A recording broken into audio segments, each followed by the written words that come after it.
American whiskey, including bourbon, for you bourbon lovers, of 2019, 2020, 2021, and I just found out also 2022.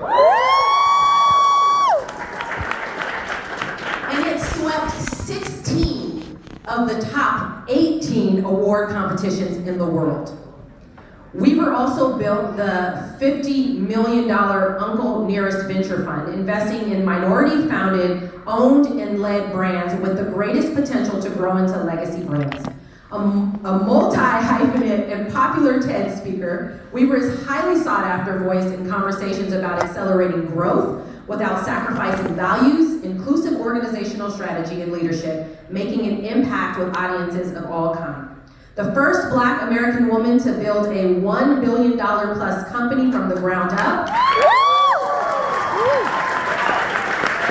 which, by the way, is founded, majority owned, and led by her, and is not a celebrity. Weaver has been featured in New York Times, Bloomberg, The Washington Post, CNBC, Fast Company, Oprah Magazine, Los Angeles Times, The Chicago Tribune, and more. She's appeared on Fox Business, The Today Show, CBS, This Morning, Good Morning America, among countless others. She's a regular contributor to Inc. magazine, and a revelatory segment on NPR's How I Built This with Guy Raz has the internet abuzz for weeks.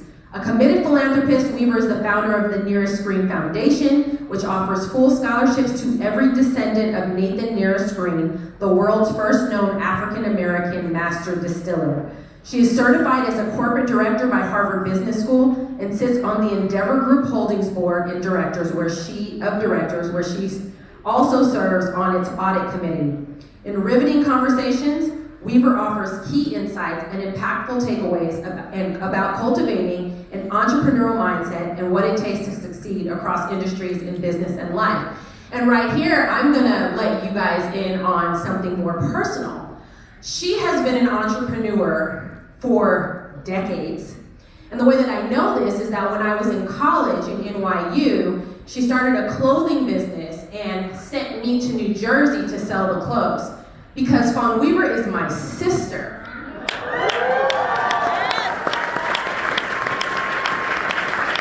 I also worked in her restaurant, managed her property. She kept a girl employed, okay?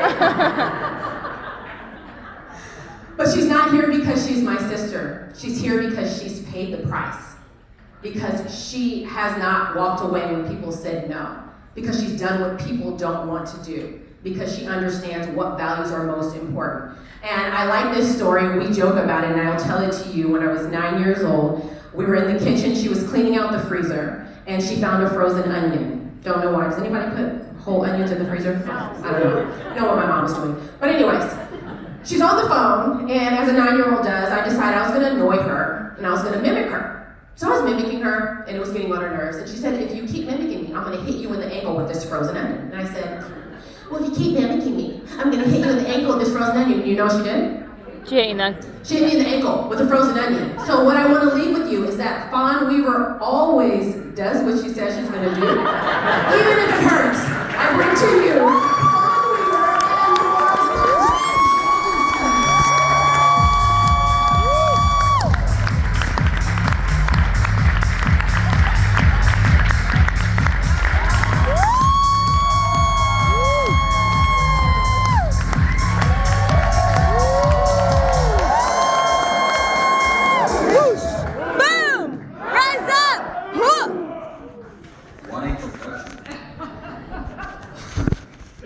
hopefully you guys got inspired by this introduction and you visualize you being introduced like this at one point in your life, right? So before we start, I will tell how much I appreciate you being here. I know you're super busy. Thank you. I can see in your energy that you're like, you got stuff going on, like, come on, ask the questions quick. But tell your story. So they can relate where you're coming from. Yeah. The beginning, right? Sure. So my story is a little different because people look at, if you go to my Wikipedia page and then it clicks on who my father was, and Christy Joy and I, my father was one of the top Motown hitmakers, one of the very first. And he and I want to say Smokey, who we grew up with as like an uncle, he was, they were two, I think, of the only people who kept their publishing rights, that understood the value of that entrepreneurial spirit. And so I got that very early on when everyone else was taking money on the front end. He's like, I'll take it on the back end. And so I understood that really early on in life. But the year that I was born, my father decided he would not sign another contract with Motown. He felt called into ministry, which is great if you have your life and finances in order. If you don't, just kind of deciding that you aren't going to sign again, a little problematic if there wasn't actually a plan on how you were going to replace the income. And so I came into a world of transition. And for any person who's been through a transition, raising a child is not the easiest thing to do at that time frame, and especially if that is the fourth child. So there's a lot going on, but they went into ministry. Because of his celebrity, the church immediately elevated him. So then you have my mother and my father both trying to figure out what's the right way to lead and to raise a child. Well, it was Southern Baptist, which meant authoritarian was the way. You do what I say because I said it. I was a leader from day one. Christy Joy has a 6-year-old who we were just talking about. Who's my favorite? I'm an auntie with a favorite, no shame. And he's my favorite because he's me. He is so unbelievably independent. He knows exactly who he is, and he's at his happiest self when he's leading. Because if someone else is leading, they're taking him the wrong way. That is just who he is. So in that household, it didn't work for me. I left home at 15. And by the time I was 18 years old, when I actually spent my 18th birthday in a homeless shelter that aged out at 18, so then I moved to Covenant House, another homeless shelter. That was my third homeless shelter by age 18. So my beginning was definitely of choice. It was the right choice for me, because it set me on a path where I left home, I left school, so the only way that I was going to really make a great income was as an entrepreneur. Because nobody can judge your background as an entrepreneur.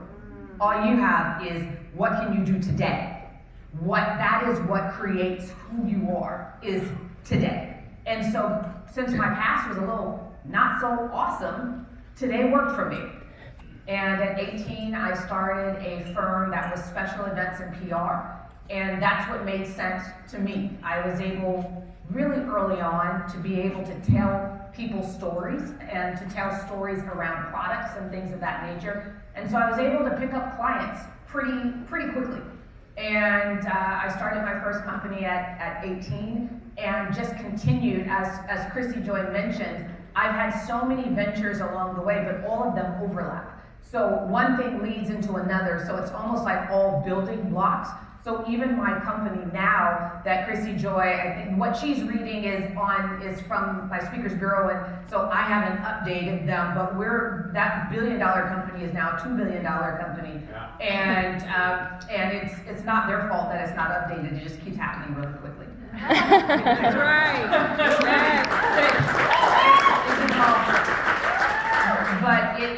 But that is my story in a nutshell. And I will say this part in between that is, I started my first company at 18. It began to fail around 20, just because I knew what I was doing from a business standpoint, or not from a business standpoint, from more of a creative standpoint. I could do the job really well, but I didn't really understand the business standpoint. And so immediately, I'm 18 years old with 10 employees. Terrible idea. But I didn't really know, and at one point, it just got to be too much. And I tried to commit suicide not once, but twice. And what was so beautiful about that moment is, this is early on, this is before I'm even 21, and it guided the rest of my life, because I came to the realization that if I can't take me out, neither can anyone else. So I walked into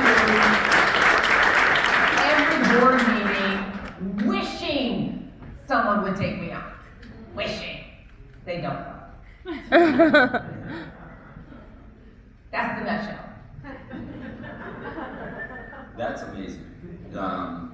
So you talk about fail, right? At age 22. Mm-hmm. Well, let me take that back. Or not take that back. Let me clarify. I don't look at that as a failure. exactly. That was a building block. Okay. Yeah.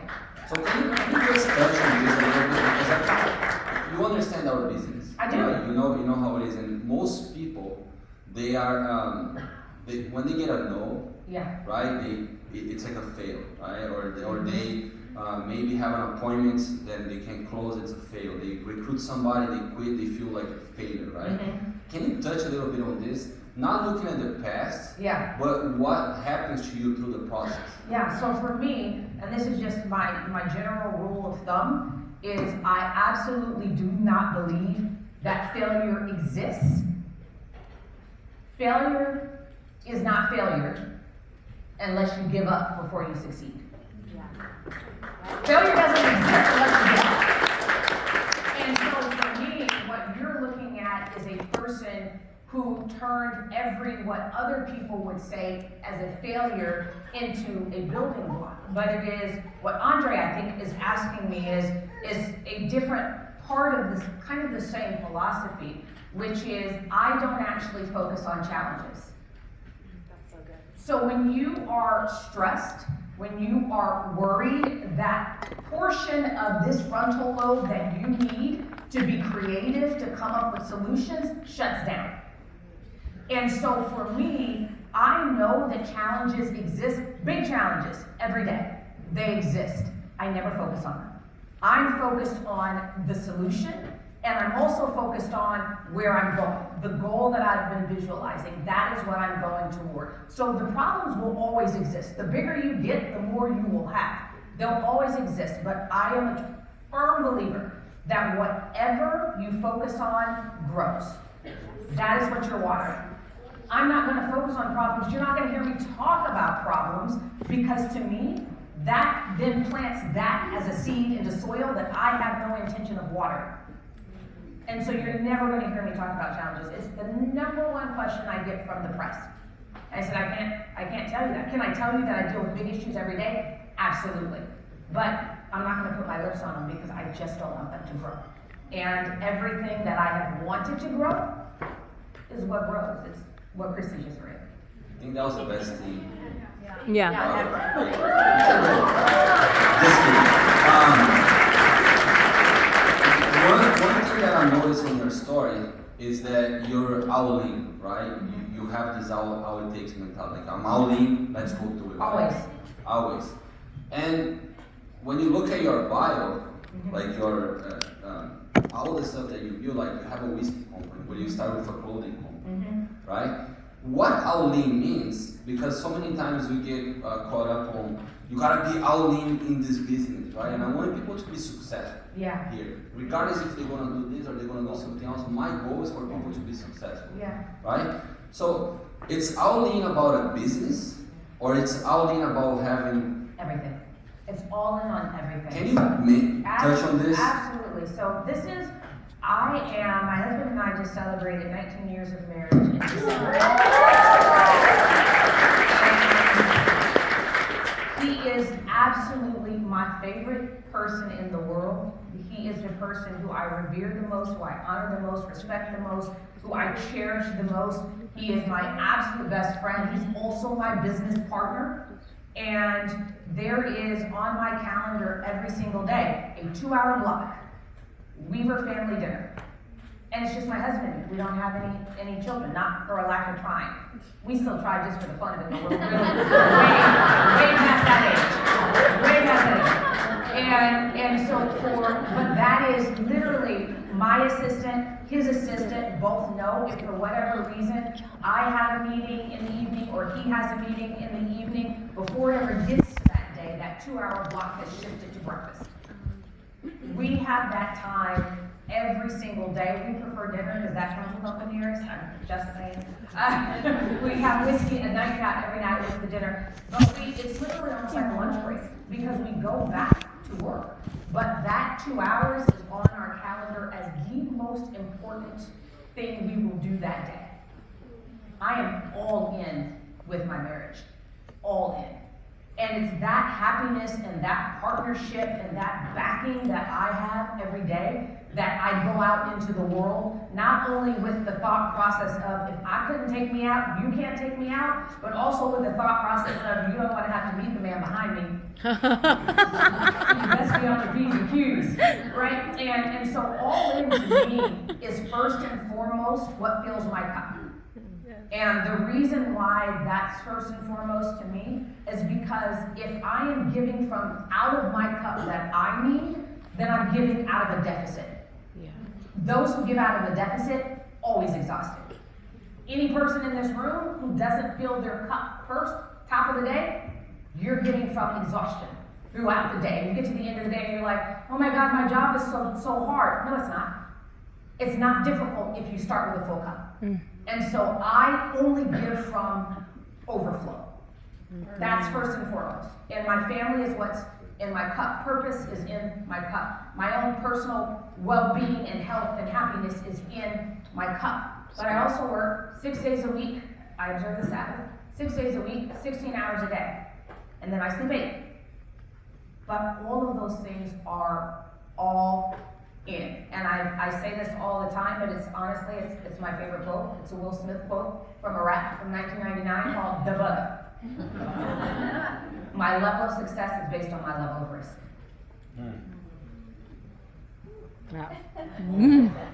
Andre's like, get the questions.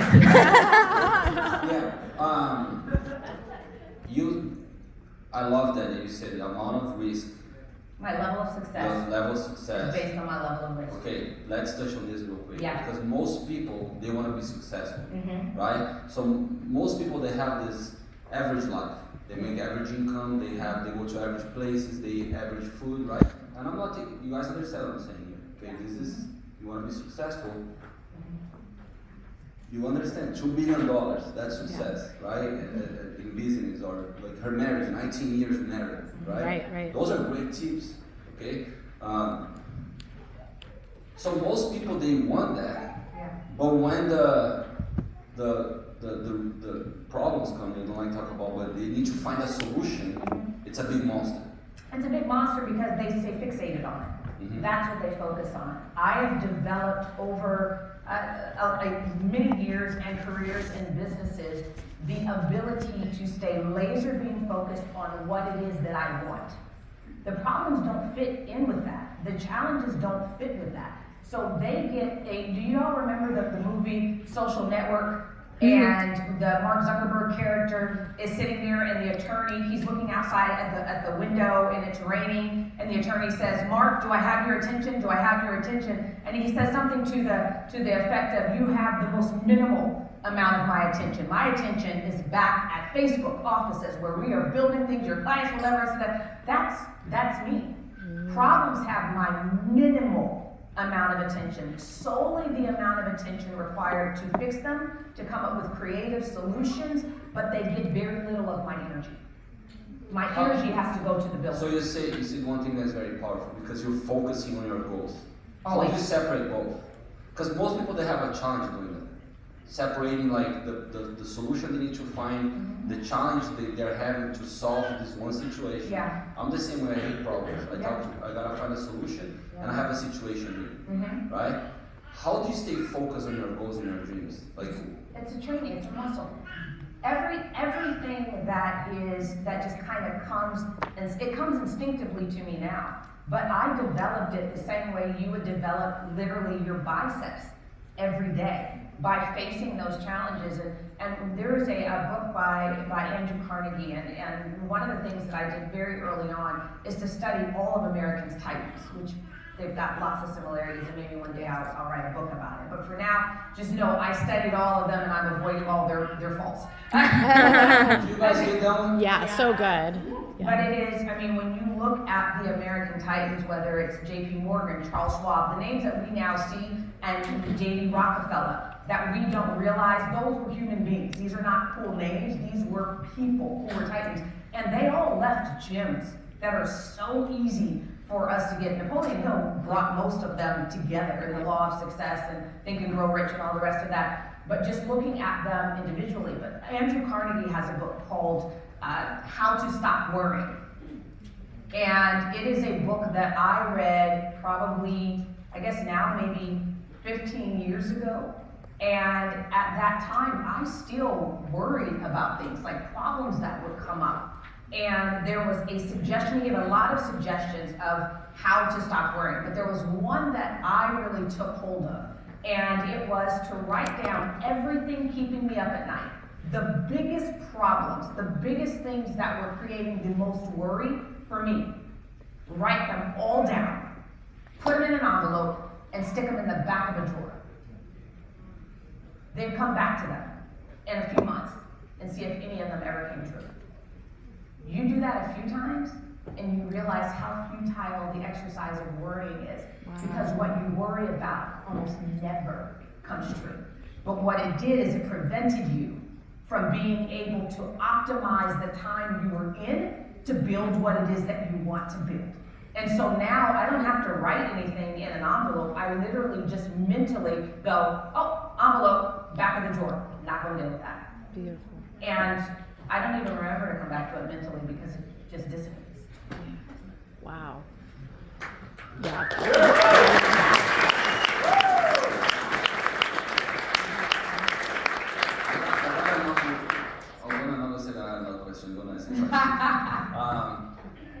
So you're 20 years old, 22 years old, you're going through the process, right? You're learning, you're growing, you're struggling, you're building, right?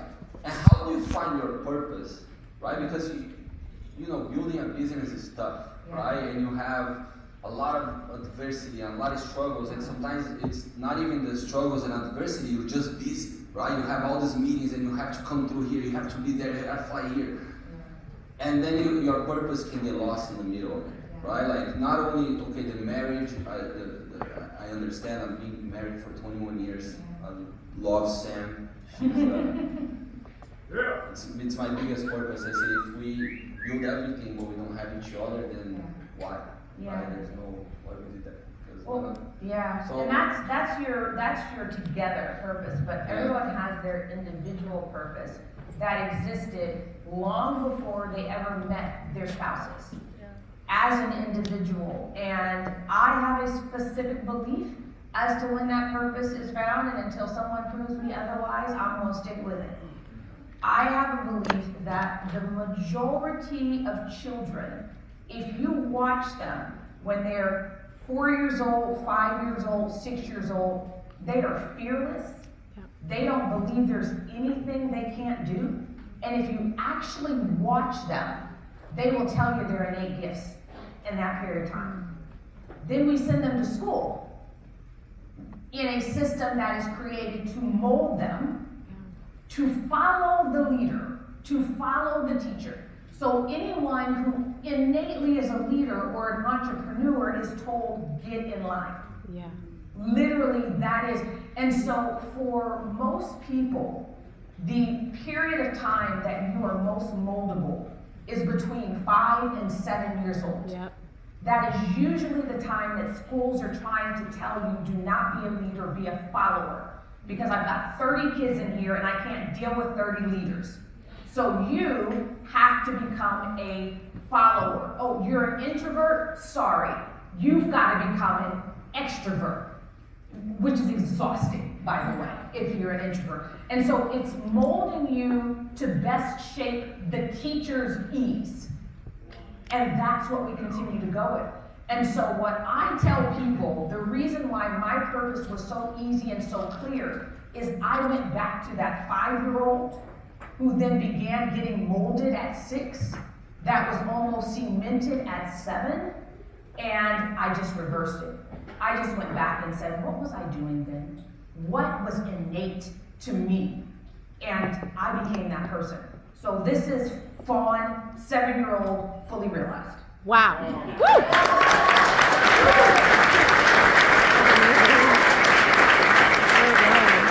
I'm laughing here, and I'll tell you why. Because when I started going to school, I started having so much trouble in school, and I'm just gonna tell you guys. Then everybody thought I was crazy, right? And then I got into 7th grade, and they were like telling my mom, "You're doing drugs, you're doing this, you're doing the other thing. You gotta keep math and all this stuff." And I was kind of like a rebel. And I was on 7th grade, year 1, then year 2, then year 3, then year 4, and I finally quit. And after I quit school, that's when my life took off. Yeah. Because I never want to be in line because people told me I had to be in line. Yeah. That was so good. Thank you for that.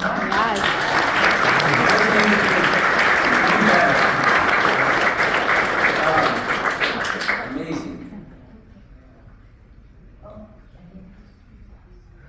Yeah.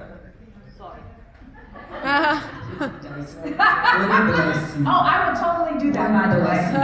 You were doing something that was inside of me and I could not. Thank you. Okay, so remember, she said in order to share what we think we have or to help others, she said that our cup needs to be full.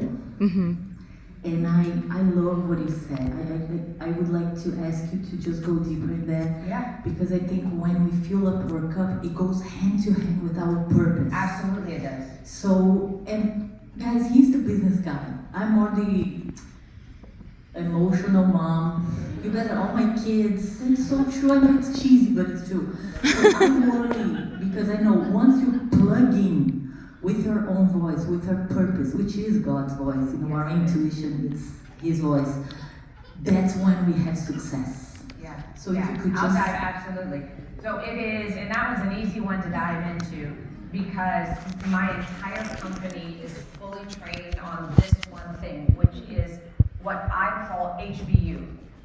Any person who sends me something, whether it's speaking or doing press or anything, they will literally start it off with, I believe this is HBU for you because.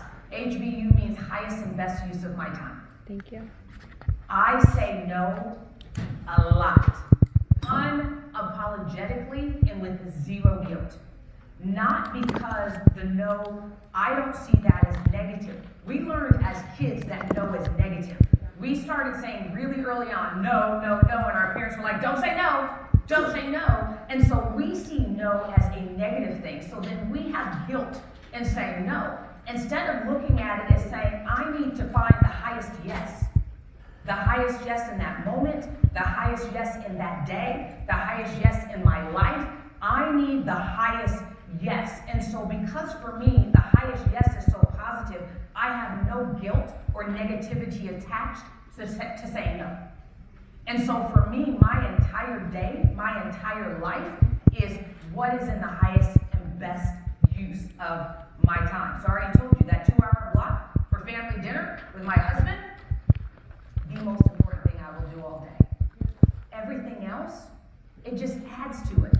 But I know that that fills my cup. Taking care of my team members fills my cup. Spending time with my team members' families fills my cup. So I am constantly doing things, going out and talking and challenging people and inspiring people fills my cup.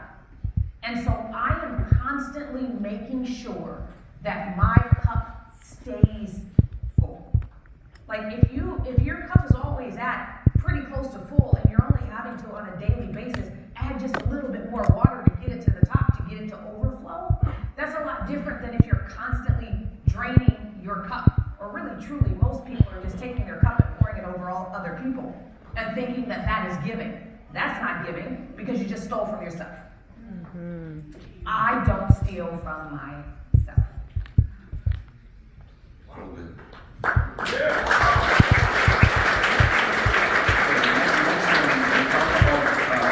Visualization in the beginning, right? Absolutely.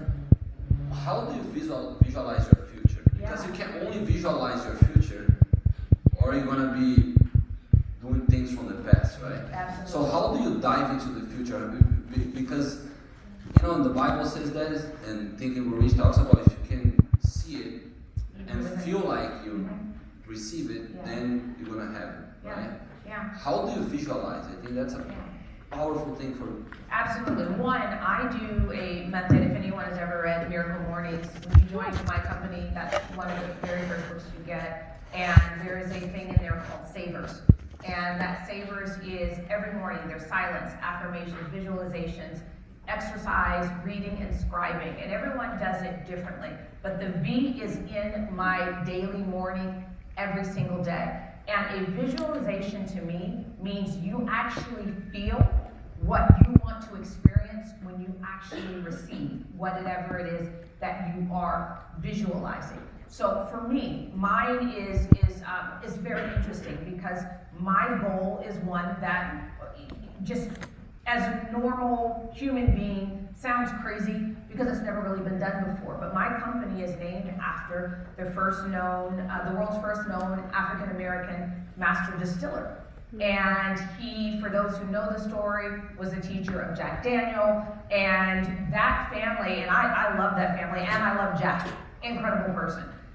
So there, I don't see a negativity in that story, and I know some people twist it or whatever. But the reality is Jack was an entrepreneur, and Nearest was not. But his descendants were. But at the time that they were coming up and becoming entrepreneurs, you're dealing with prohibition. In Tennessee, there's a 40-year gap during prohibition because they were the first state in 10 years early. Wow. They decided to enact their own prohibition, and they were the last state out, and they came out county by county.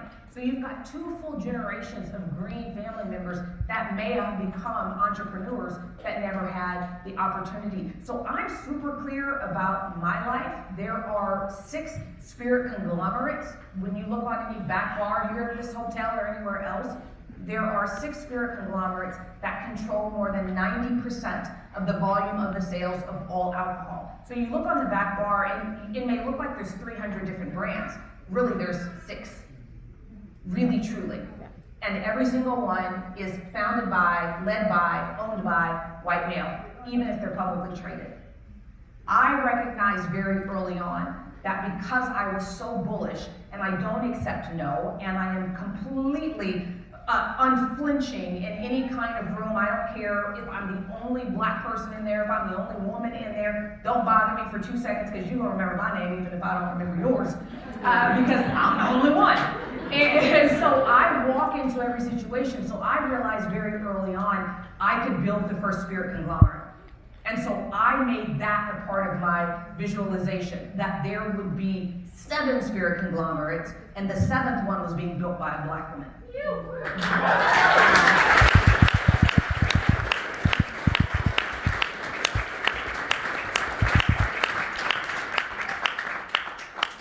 But I also understood that very early on that I wasn't building this for me. I wasn't building it for my success. I wasn't building it, obviously, for my lineage. I already told you we weren't able to have kids. And so the question became, who am I building this for? And that's the piece that I didn't know. And it wasn't until we got to well over $1 billion that I finally got the answer. And it was super, super, super clear.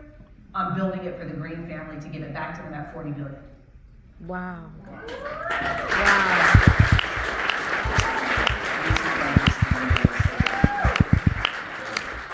You're at 2 billion. That too.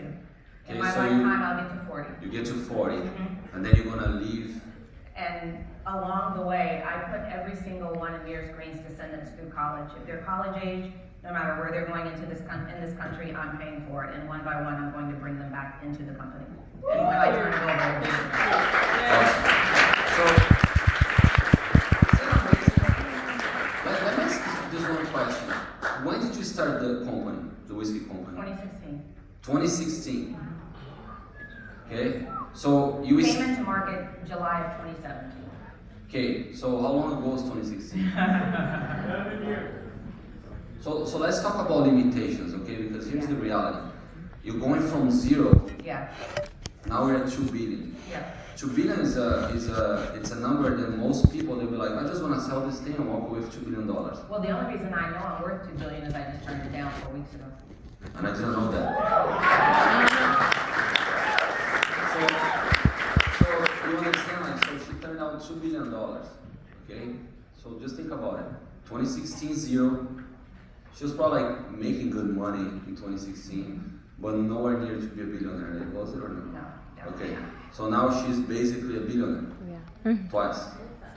Okay? And she's talking about 4 billion. 40. How is it? 40, sorry, 40. 40. I apologize. Let's go 80. Yeah. 40 is the number that I have Okay. in my head because I'm going to go at this pace for about another 25 Yeah. years. So here's my question to you, okay? How do you go from 0 Mm-hmm. to 2 billion Mm-hmm. to 40 billion? I sold in, went all in. No, I- mentally. It's not difficult. For me, it's not difficult because I have no limitations. None. I am an absolute firm believer, true believer, that the only limitations we have are the ones we place on ourselves. That's so true. And when you look at the history of this country, could be argued that because I am a double discriminated against, first as black, second as a woman, that we are the most discriminated against group. Black men had the right to vote before white women did. Most people forget this, right? So men have always, even if race was against them, they still were able to obtain rights before women were. And so I'm a double, right? A double whammy. And I speak to women and I love it the most. So men, no offense, I'm gonna talk to the women for just a second, because we have a confidence problem.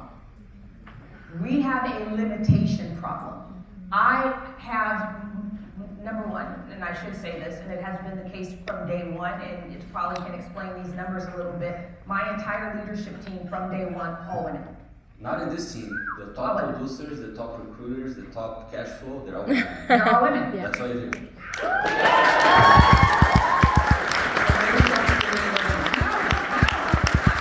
Talk to the women because if they go higher, the men will. They just the competitive nature. They don't want to be beat, and so they're gonna keep going. But this is for everyone. But the reason why I specifically usually talk to women in regard to this is because I have so many women that work for me, and those who perform the highest then deal with imposter syndrome. And boy, that thing just drives me crazy that somebody names being uncomfortable walking into a room that, like, plenty of people are uncomfortable, but we for some reason named it. Like, get rid of it. I don't believe in it. The thing for women and people of color specifically is there's one of the best examples you will ever see is on YouTube. It's old as hell. It's in black and white. It is a scientist in a white jacket, and all it is, you just put in scientist, fleas in a jar. Has anyone Oh, ever yes. seen this Yeah. experiment? Mhm. Yes. Yes. Fleas in a jar. Man, So a scientist put a bunch of fleas in a jar, then put a lid on the jar.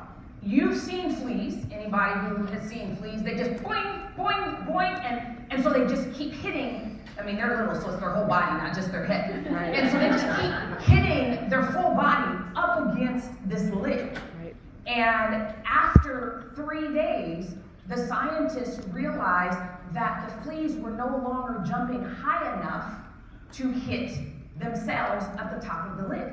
So the scientists took the lid off the jar. The fleas never jumped out Yeah. because they had limited themselves. But that's not the part of the science experience that I find the most interesting. It's the fact that their offspring never jumped any higher than they did. That is interesting.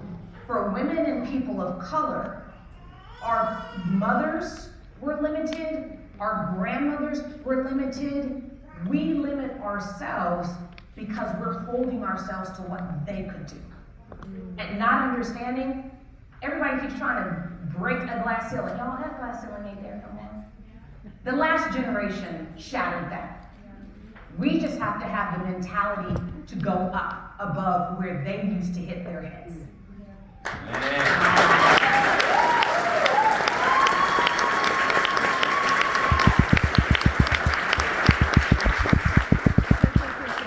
So good. So good. Really good. I gotta, can I shift gears a little Yeah, bit? you can do whatever you I'm want. looking at the clock, I'm like, Yeah. can you go back?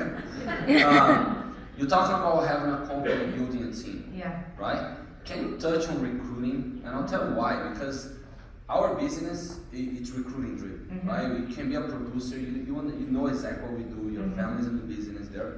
By the way, I love your family. We love your family. I really love The them. Meeks are awesome. Very, They're really awesome. It's Chrissy Joy. She's sitting back Chrissy here. and Trey, man, I love you guys so Yeah. much. You understand financial services, we need distribution of financial services, Yeah. that's the services, then we build a team, and with the team comes leadership, right? We gotta develop people, that's why we have those events, we gotta change their belief, the lead, we gotta take the lead, and like, there's no lead, go, jump, right? Can you talk about recruiting and why you recruit, why you build teams, why you expansion of your companies, and without recruiting, would you even be here right now? No. So this kind of goes back to the HBU, right? My philosophy as a general whole is I only do what only I can do. If there's somebody else that can do it, I'm gonna pay them to do it. That's right. Because their hourly is much less than mine. And so anything that someone else can do, that is HBU for me. If somebody else can do it, somebody else should do it. But I also am not a micromanager. And so I'm not a micromanager because that's not HBU. If I'm going to stand over you while you do the work, that's me doing the work. Yep. So HBU is I am going to find the talent that I can turn something over to and do this. Now everything runs through me before it goes out into the world, but it's final. Like it's coming to me and just for me to sign off on it and approve it, but all the work is already done before it gets to me. So I will say that when I first began, I used, the boards, the job boards and all the rest of that stuff, and I did get really great people. But as I was building the culture that I wanted for my company, which is a fully family culture, I throw a party, the siblings are showing up, the spouses are showing up, the kids are showing up a little bit like this. That is what it's like in my company. We have a chaplain. I'm absolutely certain we're the only distillery in the world with a chaplain. We've had one from almost day one. That's awesome. Right? It was like, there's no winning sports team without a chaplain. We're building this like a sports team. Yes. We're gonna have a chaplain.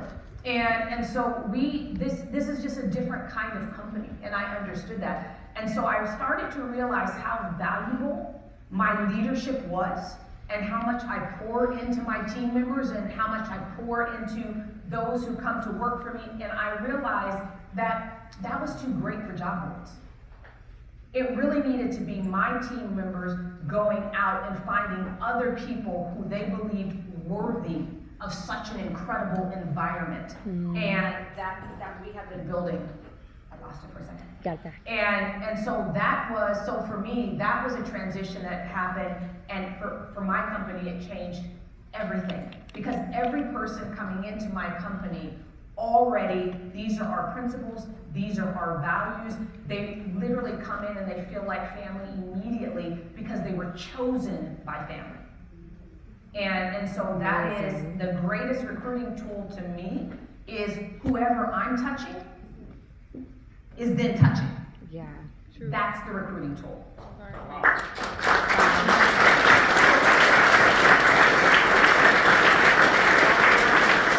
Now we see why the values are so important, and she said one thing, I don't know if you guys caught this, the recruiting, like basically you don't cold recruit people, it's refer to you, and we haven't talked, just so you guys know, I just met her, okay, it's not like that we have this, I didn't even know his name until 20 minutes ago. okay? So here's the thing, her company is going from 0 to $2 billion.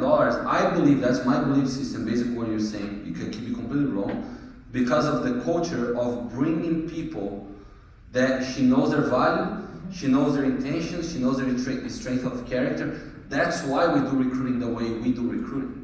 Because I'm telling you, it'd be a lot easier on the front end just to advertise it, cold call, get some beast mode, Wolf of Wall Street people, they can cold call everybody and get a bunch of people from the front door. But long term, that's not how you build a team, that's not how you build a company, that's how That's not how you build a culture, right? Yeah, yeah, I mean, I have, because of who we are in the industry, because our culture has traveled far and wide, that we are the best company in the industry, I get all of the industry's rock stars reaching in, all of them. But my vision is so long-term. I'd rather have someone who is not a rock star, but is solid as a rock. Beautiful. That's what I want, because I can build off of that. I can't build off of a rock star, but I can build off of a solid rock. And that's what I do. So good.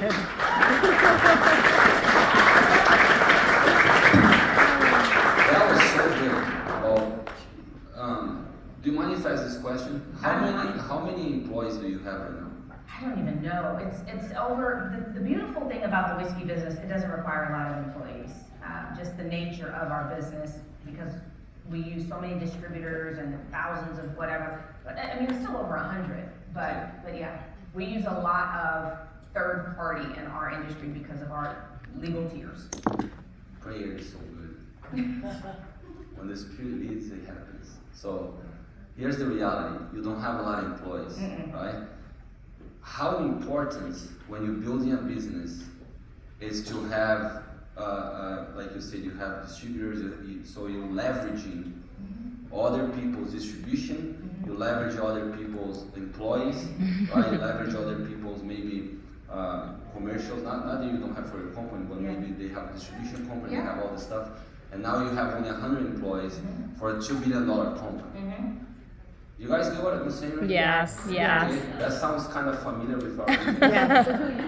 How important is to have a system in place and a company that you get to keep the profit, because that's what it seems like, right? Oh, you have to, because when you're building at this pace and you're building for the long term, you're doing things like, we were only a year old when I announced we were going to build a $50 million distillery, and everybody laughed and thought, that's number one, absurd. She's not going to be able to raise the money. She's only a year old from 2016 to 2017. So we came out into the market in 2017. At the end of 2017, I bought a 323-acre Tennessee walking horse farm to turn into a distillery. And I announced at the beginning of 2019, the middle of 2019, that we were building out a $50 million distillery. Opened phase 1 September of 2019 to shut up the naysayers. And then they kept talking, because when we opened, we literally only had one building and it was all dirt. And I was casting this vision and people thought I was absolutely crazy. And I said, this is going to be this and that, and then over here is going to be this, over here is going to be this, over here. And it wasn't until it was all done that even my team members came back and said, listen, when you were casting the vision, we all thought you were crazy. Because you were literally standing in the middle of things and describing exact detail of every building, but we were looking at dirt. But now this is 2023, and we will be one of the top 3 most visited distilleries in the world.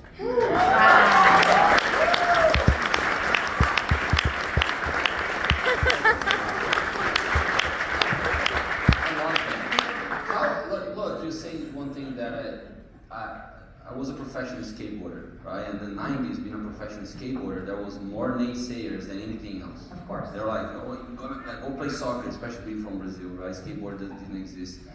And not that I want to prove them wrong, but I kind of want to prove them wrong. It became a challenge. Do you have that kind of, like, when they say stuff like that, do you go like, let me show you how we do? So yeah, what's common in my company is there's always, I mean, we're in an industry, but that prior, so just to give you, you probably already know this, but the bourbon industry, before Uncle Nearest, there had never, ever, just the spirits industry overall, ever been a bottle that commemorated an African American, ever.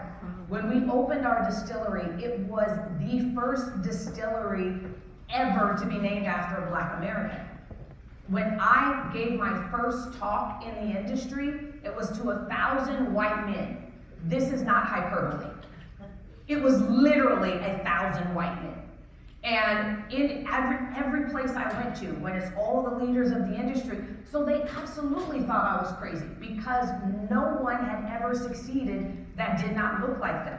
And so the reason why I just kind of kept pushing forward and saying we're going to do the impossible is I understood that the more times we did the impossible, the more believers we'd have. Success begets success. Always.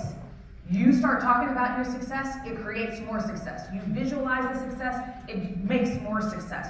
And so for me, that was just absolutely paramount, that every single time we would announce we were going to do something that sounded like the impossible and the naysayers came, my entire team would go, hold my whiskey while we do it.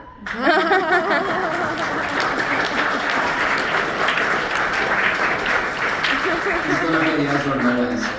Can you build anything big without naysayers? No, absolutely not. Let me tell you something, and I'll give you a very real example. And I can give you a million of them, but this one you will all remember. Do y'all, I'm not going to ask, do you remember? I know you remember. The beginning of Taylor Swift's career.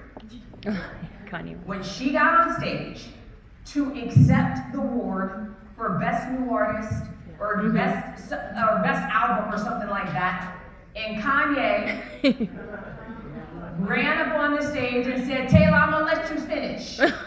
But Beyonce had the best album of the year. That launched a rocket ship. Yeah.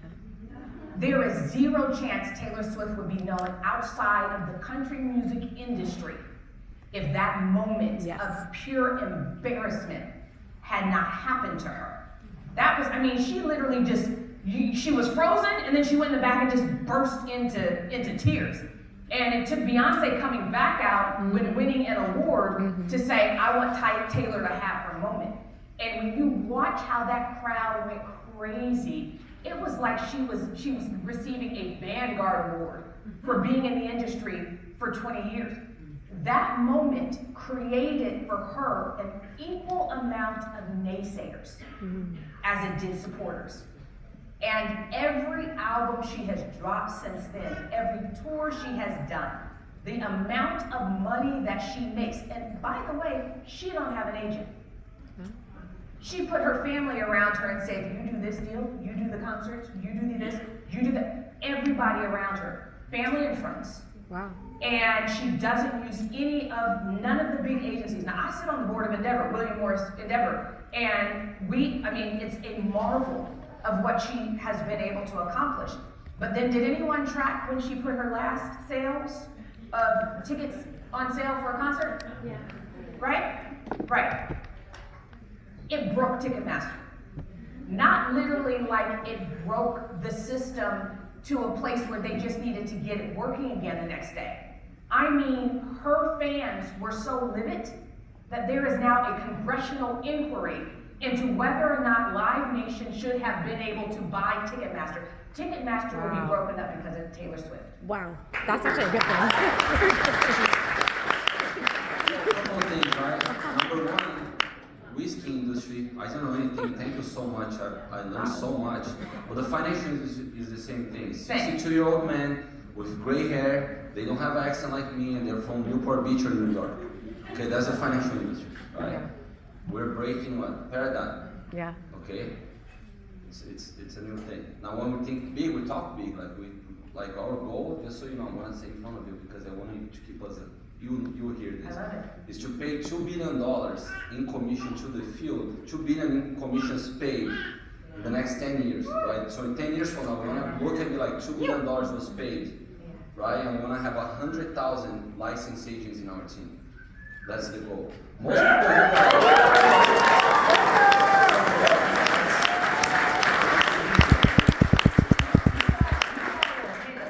You all will hit it because it's a very simple thing, and this has been proven generation after generation after generation. Write it down, make it happen. If you write it, visualize it, believe it, it will happen. Amen. Yep.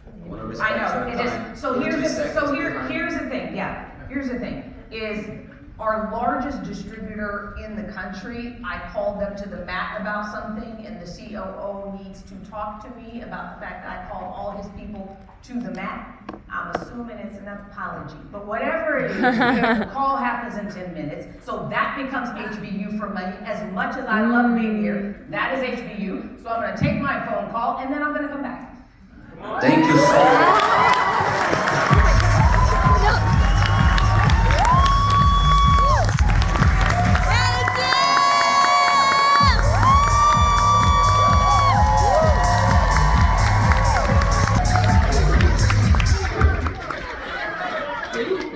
I don't know about you guys, but that was